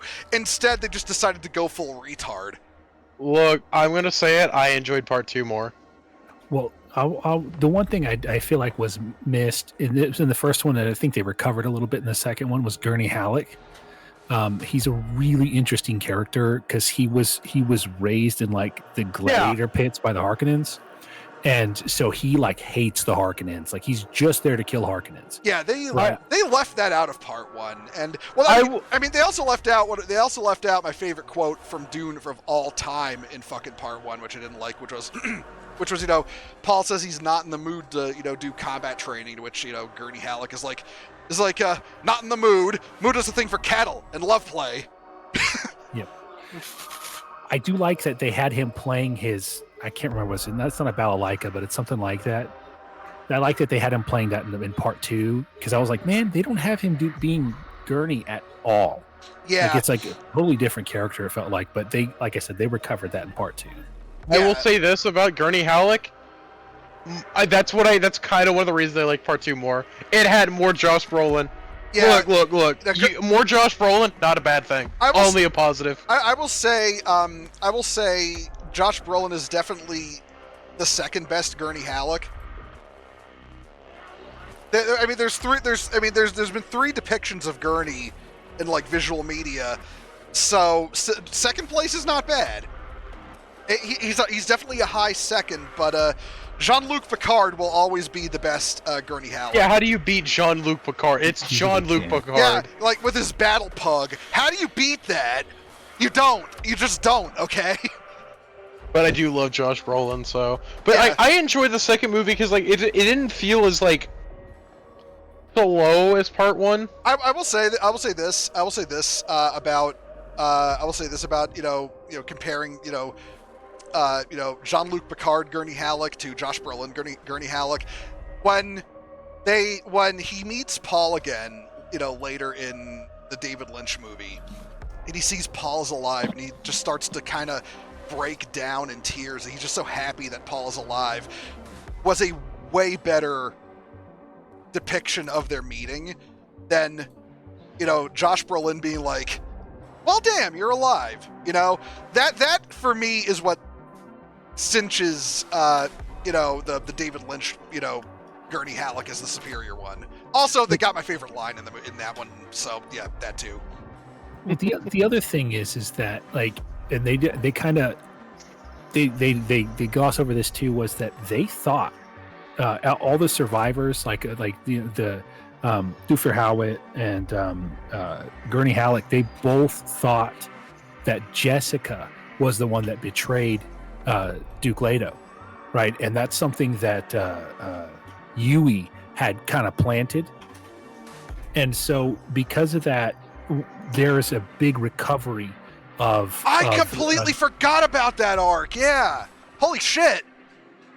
Yeah, because that was a thing from the book, is that, Thufir doesn't trust the Bene Gesserits, and when shit goes down, he thinks Jessica was the traitor, and Gurney comes to believe that too, and then there's a whole scene where Gurney, takes Jessica hostage to kill her, and Paul has to talk him down. Like, that was a whole thing in the book, and they just left that out, and then afterwards, like, Gurney's just devastated that he did that, and Paul's to be like, we've all been through the shit, and there was confusion, and don't blame yourself. It's cool. Yeah, I still love you, bro. But it's like you did try to kill my mother. Not cool. But yeah, it's like that's a whole thing in the book, the book that they left out that I think should have. Well, then again, they also cut through for Hawat entirely, which crying shame, because I like the actor they got for him in part 1, and they just cut him out entirely. And the worst thing is that I wouldn't watch it to begin with, but it's the fact that Villeneuve is all like, he's all like anti-director's cut. As far as because he's like, if I cut something from the film, it never existed. It's like, no, it kind of did. He is a bit pretentious. It's on the cutting room floor, buddy. It's right there. It physically exists. You can't deny that. Mentats are really cool characters, anyways, and I'm sorry. I heard Mentats are really cool, and I'm Fallout. Do you have a Fallout moment? Yeah. Fucking Mentats, Jesus Christ. Homie, are you about to do some drugs? No. Being the Dune fan I am, when I played Fallout 3, even way back then I soy-pogged a little bit when I saw Mentats. Adorable. Yeah, shut up, Ash. I love you. Adorable. Shut up. But adorable. But anyway, yeah, it's like, Fear pack. Why the fuck did they cut through for Hawat out of part 2? Well, even in 1, they cut a lot of Piter's role, and like his motivation, which he wanted Lady Jessica real bad, and he also had a spice addiction, which I thought was kind of like, I don't know why they went over that. And then I don't like their eyes were blue, like the way they went for blue eyes, like. It's okay. I'll give this adaptation that much. That is actually how it's supposed to look. It's blue on blue, though. Yeah, it's like I'd say they could have gone for a deeper blue on the whites of the eyes, but I'm so glad that it's actually like a physical blue and not just a blue glow. Yeah. Well, you may be right, because the medium for which I saw it was a little washed out. So. But that's another thing that, like, I get the artistic value of the a lack of color in a lot of places, but I kind of wish they had just went for more color. Like, it doesn't have to. What's that? Did you pirate? We're not going to talk about that on stream, sir. Yeah. Okay, hold on. So Jack Sparrow just showed up in your house and gave you a free movie? Yar. He showed up, boy! He showed up with his boat and took him to see Dune. Yes, I see. I will be honest though. At a drive-thru. Okay, I will say this about Dune for me. It is my first IMAX movie, so that might be why I enjoyed it a little bit more. That would be really cool to see in IMAX, though. Yeah, I got my tickets like the beginning of the month because I was like, it's gonna be hell to get that movie. And guess what? I was right, because the theater was packed. On a Sunday, the theater was still packed. How was the theater experience for you, Bo, if you don't mind me asking? It was empty. Really? Yeah, I was the only person there.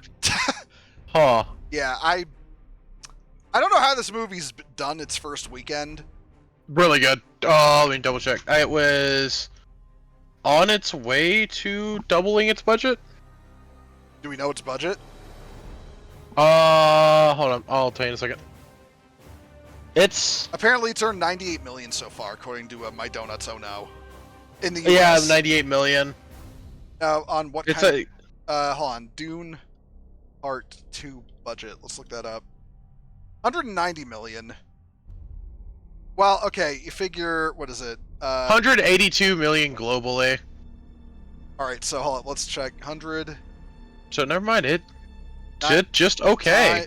190 times 2 times 2.5. It's gonna need to cross like 950 million to make its budget back. There's no fucking way its budget was that high. No, not 900 million. Nowadays, you figure double budget times 2.5. You know, that's fair. Yep, because its reported budget's 200 million. Yeah, because you basically double the budget for advertising, and then it's something like, oh, I think I fucked up the math there. Hold on. Never let me do math. I dyscalculia. Hold on. Fine, Bo. 190 to. Because I'm gonna be honest, one thing I like about movies is just like, did it make money? Was it even worth doing? But yeah, it's gonna basically it's gonna boil down as to whether the movie has legs or not. I don't know. It's irrelevant for me. Dune is one of those things where it's like, I'm gonna be honest. I don't think it's ever gonna take off as a franchise, even if this movie does good. So the last one did pretty decent. All right, hold on. The last one did good, despite it also being day one streaming. Yeah, it's like, but yeah, I don't think Dune is ever. I don't think they're ever gonna. They want it to be like the new Game of Thrones, but I think even with a TV show. Even with this movie doing well, I don't think it's going to do that. It's a pretty wild storyline, man. I'm gonna say this about Game of Thrones. Game of Thrones can never be done again. That is like one of those things that the only thing that could do something to be as successful as Game of Thrones, Lord of the Rings. Yeah, Rings of Power was really great, man. But yeah, the problem it's with not Lord of the Rings. The problem with trying to make Dune, with trying to make Dune a franchise, and this is why it's not going to work. They either have 2 movies left in them that they can adapt, because Dune was considered unadaptable. It only gets worse as the books go on, because to not be fair at all. By the 4th book, your main character is like a 30-foot tall man-worm hybrid. Yeah, that is fair. The God Emperor is wild. Oh yeah. No, I will say this. Lord of the Rings was also considered one of those things that you could never adapt into film. Oh no, I get that. It's just the problem is that Dune didn't end in 3 books. It Frank Herbert, the original author, wrote 6 books, and was doing his own spice while he writing books. and they just get weirder and weirder and weirder as they go on. Like by the time you get to the last book, I think that's the point where all the original characters start coming back via clones. And you know what series I want a live-action adaptation of? What's that? Unironically, Cyberpunk. But yeah, going back to why Dune will never be a franchise, and that's because the best they can hope for movies is to do what Sci-Fi Channel did, and that's only adapt up to Children of Dune. Not a bad idea. Because Sci-Fi Channel did Children of Dune as a miniseries, and even in that case, they kind of Dune Messiah is such a short, kind of shallow story that they were able to get the whole thing in the first part of the three-part miniseries. I need to rewatch that. They will have, if they want to keep it if they want to be able to adapt it and have audiences actually be able to take it in, the best they can hope for is to get up to Children of Dune, because after that it gets so unbelievably weird, it'll never reach general audiences. And then are we talking 5th kaiju Godzilla film weird? No, we're talking. Like I said, no, we're talking. The main character of the books for a while is a 30-foot tall man-worm hybrid who is immortal and has sex with thousands of women. Okay, but at least it's not fucking Heinlein weird. Honestly, I'm gonna go out there. Stranger in a Strange Land is more adaptable than the later Dune books. Okay, but that's not the only weird book he had. I remember my dad telling me about the fucking one where his pet character, Lazarus Long, is really fucking old and taken to Venus or something like that, where they clone him. He fucks one of those clones. The other gets a computer in its head, and he fucks that too. No. I know. I say without irony. That is more adaptable than the later Dune books. let's just on that note. So I can't remember what they're called. It's not Bene Gesserit. It's the Bene something. Flaylau? And yes, those guys. And that's what I felt like when they were going for the look of the Harkonnen. That's like, it's like they saw that on the cover of one of the Dune books and was like, "Ooh, we're going to use that." Which is funny because the Tlayla don't come into play until book 2, because they're the guys that make the Duncan clones. Yes, and so but I think that's how that design choice came to be, and I almost feel like that they're gonna, because those guys are really weird, and they're that's part of the stuff I think they're gonna have a hard time adapting, is those guys, and then when you get into the deeper lore of the different characters, or not the characters, but like the factions, and they're all like really weird abhuman. Let me just tell you something. They are never. Villeneuve is gonna, because let's be real here. He went full fucking woke feminist with this movie. He's gonna read about, because he calls himself, "Oh, I'm such a big Dune fan." He is very obviously not. I'm just gonna put that out there. He is lying through his fucking teeth if he calls himself a Dune fan and made that movie. But I'm just gonna say this. He's gonna, if he is on some like slim chance reading Dune, he's gonna get to the Honored Matres and fucking like have a goddamn aneurysm. There's no way he will do that justice. Those are basically the female superhumans who show up later, and they're basically all like super sexy dominatrix women, super soldiers. I'm waiting for the issue with this.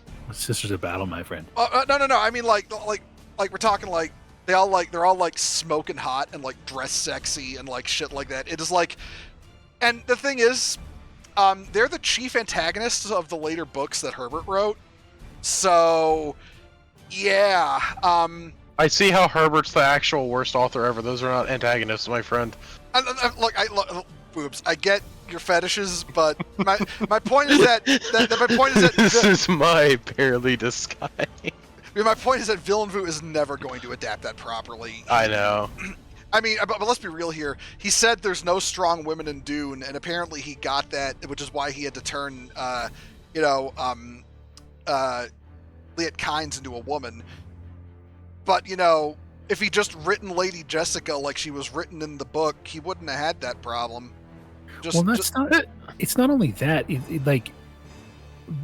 The way he wrote women in this is kind of the more traditional style, but those women were all strong, and they were all in their own way, right? In a different, not like physically strong, but emotionally strong, and they were the things that kept everybody together, and kept things moving. Even what's her name? Who's the guy that Paul killed? Jamis. Yeah. Jamis's wife, which didn't they skip over that completely? She's not even in the movies. Yeah, because what just boobs for your information. So when he kills Jamis, Bo was explaining that part. Yeah, he keeps his wife, and she ends up becoming the kind of the nursemaid for Paul's sister, and it all plays into this whole story because frankly they're supposed to be Muslims. Like that's what they were. That's what Herbert was going for. So I didn't get that at all. Don't worry.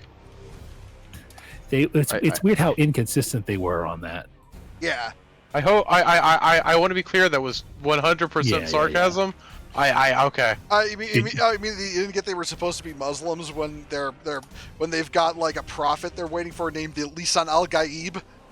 They use a lot of al-Gaibs, like they speak very Arabic. They all look Arabic. But yeah, it's like her, like Jamis's wife. Her whole role is cut from the movie. Well, that's another thing. They keep sticking Jamis back in the story when when Paul has like the vision in when they're in the ornithopter that's like lost in the storm, and you have that bit where he has a precognitive vision of Jamis telling him what to do. In the book, that's not Jamis doesn't say that line. Fucking Thufir Hawat does. Well, the other thing was, and I think the part of why they were cut that because they didn't want to have to cover the, because everybody was pretty much okay with him killing Jamis because that's part of the culture. Yeah. That's why when Stilgar's like, "You're gonna have to kill me," that's how that worked. And so it doesn't make any sense to be mad at him for killing Jameis and not, even though they were demanding him kill Stilgar. Yeah, because even in that scene, everyone that was there was just like, only the strong survive. If you are truly strong, you'll kill him. Yeah, but the Game of Worms, you either win or you don't win. Shut up. God damn it! But no, it's like I actually kind of want to play that game. But I was thinking like when that happened in the movie when they enter the siege and they're like, he killed Jameis, how dare he? I was thinking like that's not what Fremen would say, because Fremen aren't like that. If he killed Jameis and they haven't killed him back, then they would very clearly be like, okay, he killed Jameis, but probably for a good reason, and because the Fremen are like like I said, they're hard motherfuckers. It's like if you die, well, clearly you were meant to die. Yeah. Well, the other thing that I felt like I missed seeing was that Herbert spends a lot of time talking about the sieges and like what it's like in them, and like they just totally glossed it over. Like they were just in like cut caves. God damn it! That is something I forgot to mention earlier with my complaints. But now I'm going to rant about it because you brought it up. Because hold up, before you rant about that, what's up?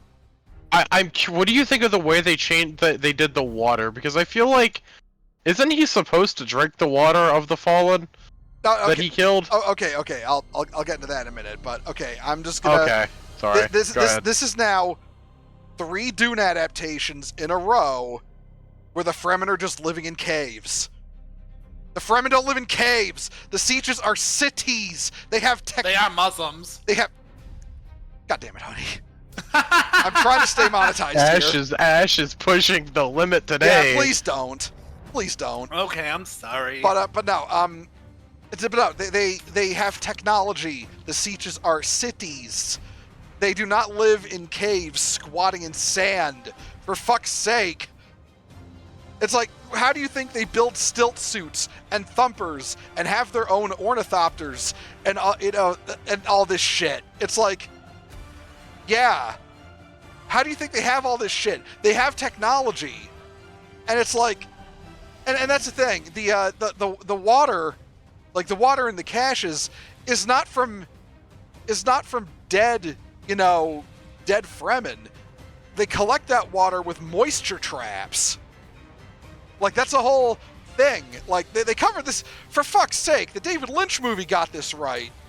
They're moisture farmers. Yeah, they've literally got, the sieges are designed with moisture traps to capture water into massive caches. Luke Skywalker's a Fremen? But yeah, it's like, and those caches of water are important because that's what Paul threatens to destroy the spice with at the end of the book. But no, they just cut that whole bit out. It's like, oh, use the nukes. It's like, the nukes wouldn't kill the goddamn worms. There'd still be spice. Well, that's the other thing, was that and the important thing on the water was that they were, the whole time they were planning for a world of green. Yeah, that's what they were really hoping. So this was them planning for the future, that one day, because that's what Paul's oh god, I can't remember the name for whatever reason, but that's Lisan al-Gaib. That's what he was supposed to do, was bring back plant life to Arrakis. Yep. And he realizes that, and he's down with it. And that's that was another thing that they missed in part 1, was the greenhouse in the city. Yeah. Yeah. And they're like, look at all this water that they're wasting on keeping this like they had like a place that's full of greenery, and it's wasting all of this water just to keep it going. And that was that fed into the whole, like I said, the water is life thing was a really important theme that kind of gets glossed missed over completely. Yeah. Yeah, it just makes the Fremen look kind of arbitrary. Stupid. Like arbitrary about like how they use water and shit because it's just so bad. I'm reaching the point where I'm just reaching apathy with talking about the movie because we've yeah, it's just I'm just gonna say just read the fucking book. Like just like find it, like if you don't have time to like sit down and read it, get the audiobook, but just read the book. Just forget these movies exist. They are a terrible adaptation. They completely fuck up the themes and the characters, and they've completely broken the foundations Dune is built upon, and it is going to hurt them going into later films. And I'm just gonna close and say I was a lot of critics I really trust. We're talking about how this is such an excellent film, and it's like it is so very clear they have never read the books nor care to read the books. Like this isn't like Lord of the Rings where they made changes with respect. No, they just yeeted that they just like took the book and yeeted that shit. This is Starship Troopers level of missed the point and missed the mark.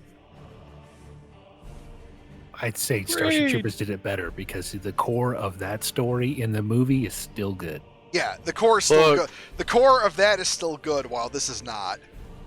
I'm gonna say this. I doubt Floyd Mayweather is here, so I know everyone in here can read. Read it. Yeah. Including me. Yeah, exactly. Read Dune. Just read Floyd Dune. Mayweather. I understand Floyd Mayweather can't.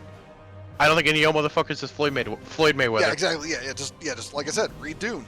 Dune is an excellent book. You will come out the other end of reading the book a better person because it is a literary classic.